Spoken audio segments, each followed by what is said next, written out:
Chemical કંપનીની દાદાગીરીના કિસ્સા તો આપણે અવારનવાર સાંભળતા જ હોઈએ છીએ, ત્યારે ખંભાતથી પણ એક આવો જ કિસ્સો સામે આવ્યો છે। ખંભાતની આવી જ એક કંપની દ્વારા આમ આદમી પાર્ટીના ખંભાત સંગઠન મંત્રી રમેશ રાઠોડ પર પણ હુમલો કરવામાં આવ્યો હોવાનો દાવો કરવામાં આવી રહ્યો છે, જે બાદ તેમને ગંભીર ઈજાઓ થતાં સારવાર માટે હોસ્પિટલ પણ ખસેડવામાં આવ્યા છે।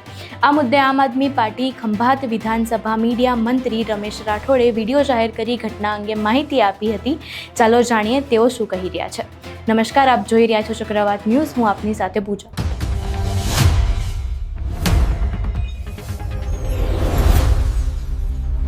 જય માતાજી મિત્રો, હું આમ આદમી પાર્ટી ખંભાત વિધાનસભા મીડિયા મંત્રી આપણા રમેશભાઈ દેહડા, જે સંગઠન મંત્રી, જેમને અત્યારમાં અમુક શખ્સો દ્વારા ઢોર માર મારવામાં આવ્યો છે, હત્યાના પ્રયાસ કરવામાં આવ્યા છે। અત્યારે રમેશભાઈ આપણા જનરલ હોસ્પિટલમાં દાખલ છે।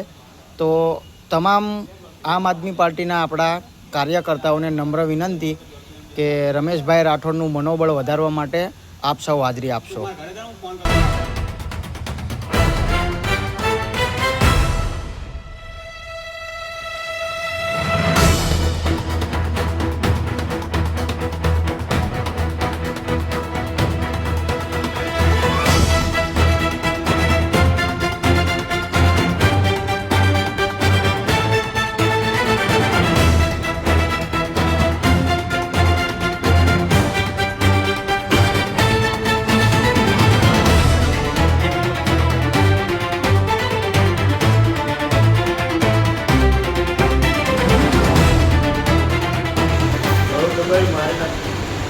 ફૂલ મારી નાખવાના પ્રયાસમાં ગળું દબાવી ફૂલ મારી નાખવાના પ્રયાસમાં તો આમ તો બે બાઈકો આવ્યા ને, જોઈ ગયો એટલે મૂકીને ભાગી ગયો। કેટલા જણા હતા?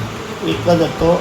પહેલાં લાકડી વડે મારી મને પાડી દીધું, પછી ગળું દબાવ્યું તો આમથી લેડા બાજુથી આપણે બાઈક આવ્યા એટલે મૂકી અને ભાગી ગયો છે। ભાગ્યો છે, મૂકીને ભાગ્યો છે, બાઈક લઈને જે આવે એ સાક્ષી છે આપણી જોડે। ઓકે, બરાબર, કશો વાંધો નહીં। હા।